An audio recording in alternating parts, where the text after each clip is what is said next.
Good afternoon, everybody. It is Melissa Johnson speaking. I am the Principal Psychologist and the Director at Thriving Mind Psychology Clinic, located here on the Sunshine Coast. It's another overcast and windy day today, so hopefully everyone can hear me. I am sitting outside. So just as a bit of a recap, this is vlog 18 of a 90-day vlog challenge. I have taken on a 90-day vlog challenge for a few different reasons, but mainly it's around trying to reduce the stigma of mental health and trying to demystify psychology, I guess. And in the process, sort of delivering lots of helpful information and tips and tricks on all things psychology and different psychology type topics. So at the moment, of course, I'm talking about anxiety. And for those of you that missed it, yesterday I discussed anxiety in brief and just sort of talked about some of the symptoms that we experience from anxiety.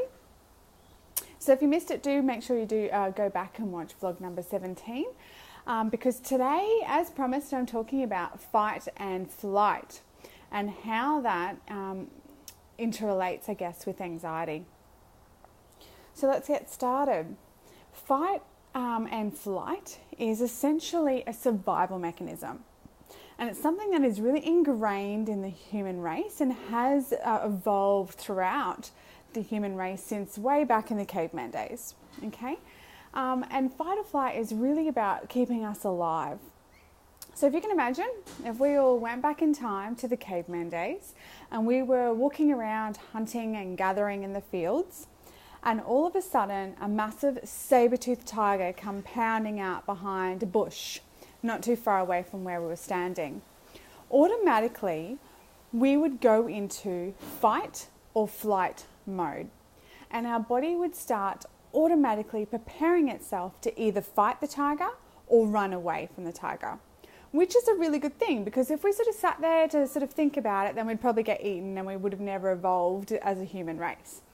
So it's such an automatic response, and our body starts to make physiological changes to prepare itself to either run away from the tiger or to fight the tiger.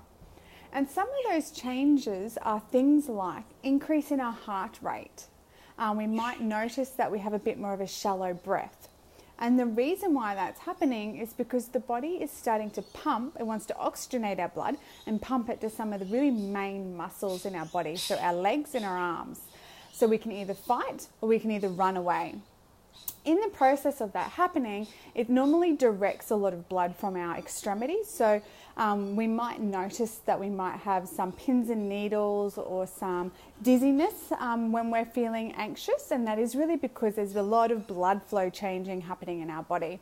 We, of course, get a huge hit of adrenaline, and there's lots of changes in our hormones and changes in our glucose levels, and it's all designed to give us a huge big hit to be able to run away from the tiger or to fight the tiger. The other things that we might experience are feeling a little bit queasy or sick, feeling tightness in the chest, or even maybe needing to go to the loo. And the reason why that happens is because all our non-essential body functions, I guess, shut down and direct all the energy to the more essential bodily functions. So things like our digestion starts to shut down and our bladder starts to shut down. All of those sort of non-essential body functions at the time of fighting a tiger all start to shut down. So anyone who's ever experienced anxiety or a panic attack might be able to relate to some of these symptoms. So shallow breathing, increased heart rate or difficulty breathing, feeling sick, feeling sweaty is another one, because when we sweat, it helps keep us cool when we're running from the tiger. It also makes us nice and slippery from predators as well. So that's another reason why we sweat when we're feeling anxious.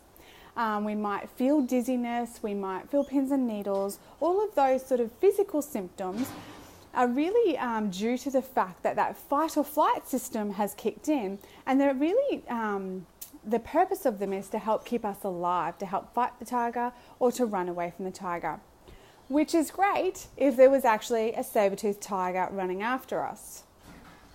Now, the part of the brain that is responsible for fight or flight is located sort of deep down in the middle of our brain, and it's called the amygdala, and it's pretty tiny, size of an almond, And that is the part of the brain that is responsible for sensing threats and triggering that fight or flight survival mechanism. So what happens is now in today's day and age, we probably don't have the same amount of threats as what we used to have. We don't have the saber-toothed tigers walking around our backyard. Well, hopefully not. So often what can happen is this part of our brain, the amygdala, can misinterpret a threat in our environment. It also can misinterpret a thought as a threat or a physical symptom as a threat. When it makes this error or misinterpretation, it triggers this fight or flight response. And now that is anxiety, right? We're having these symptoms when actually there's no saber-toothed tiger running around, okay? And yes, they could be caused by seeing something in our environment, but they can also be caused, as I mentioned, by a thought. So a worry or a concern or spending lots of time thinking about something in the future. Our brain or our amygdala can misinterpret that as a threat and it creates fight or flight. The other, just having a gust of wind, I'm worried my tripod's going to fall over. The other way that this fight and flight can be triggered is we can misinterpret, or our amygdala can misinterpret our own physical cues. So someone who might be quite prone to anxiety are often very good at being quite aware of their physical symptoms and searching for physical symptoms. So might be more likely to notice times when we're having some difficulty breathing, let's say. And it might not have to do anything with anxiety. You might just be a bit breathless. You might have had too much coffee. You might just be one of those days. You might have been for a run. What can happen is we might notice this, oh, I'm having some trouble breathing. And then all of a sudden our amygdala will go, oh, alert, alert, there's a threat, and it triggers fight or flight. And when that happens, we start searching for more cues, we start searching for more danger, and we normally are able to find them, which is of course something else that happens with fight or flight. We have increased in our senses, so our vision becomes sharper, our hearing becomes better, and we start to sort of find more and more possible threats or evidence to suggest that yes, we are feeling anxious or panicky, which of course in turn creates anxiety or even panic. So in a way, sometimes it can become a little bit of a self-fulfilling prophecy unintentionally.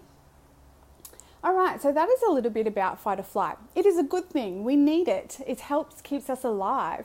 We still need it in this day and age. If we were to accidentally step out in front of a car, then of course our fight or flight is going to kick in, and it's going to either keep us running or pull us back on the side of the road. Or if someone runs in front of us, it's going to help us put that brake on. So it's really quite an essential part of our life still. But the problem is sometimes our amygdala misinterprets events and it triggers this fight or flight, which is what anxiety is, okay? It has misinterpreted something in our environment, it has misinterpreted a thought or misinterpreted our own physical cues as a threat. So of course that's all well and good.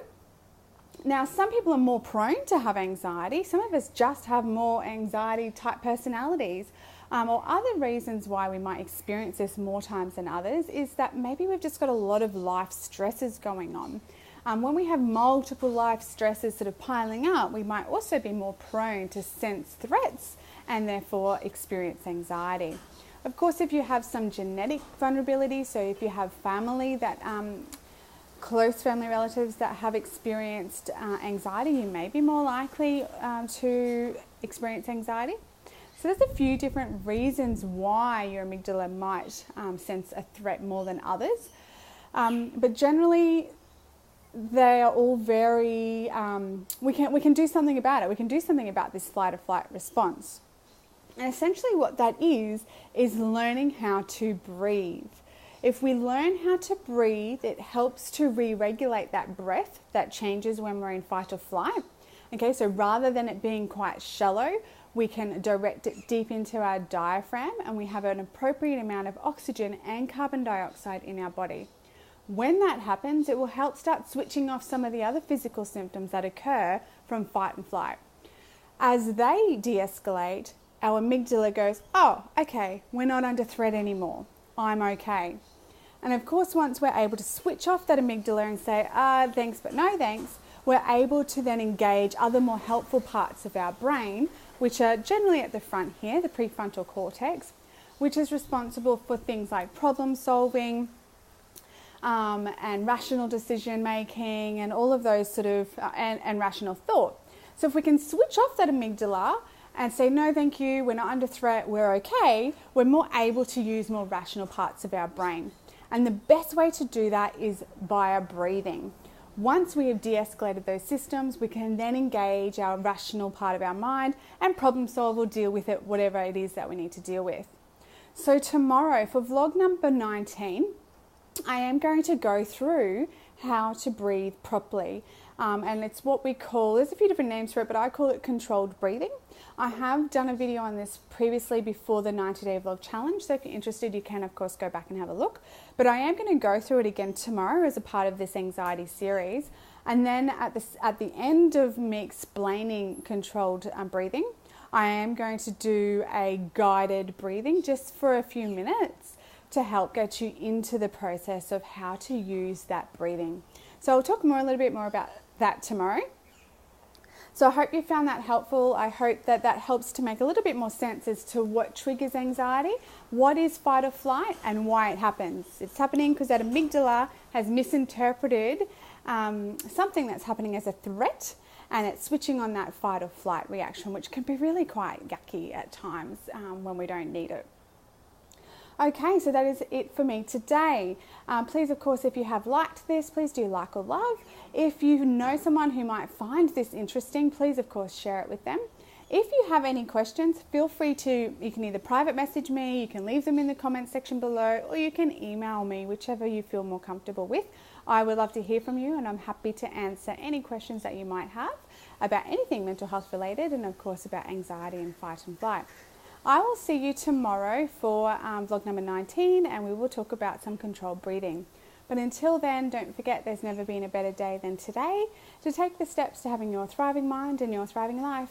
Bye for now.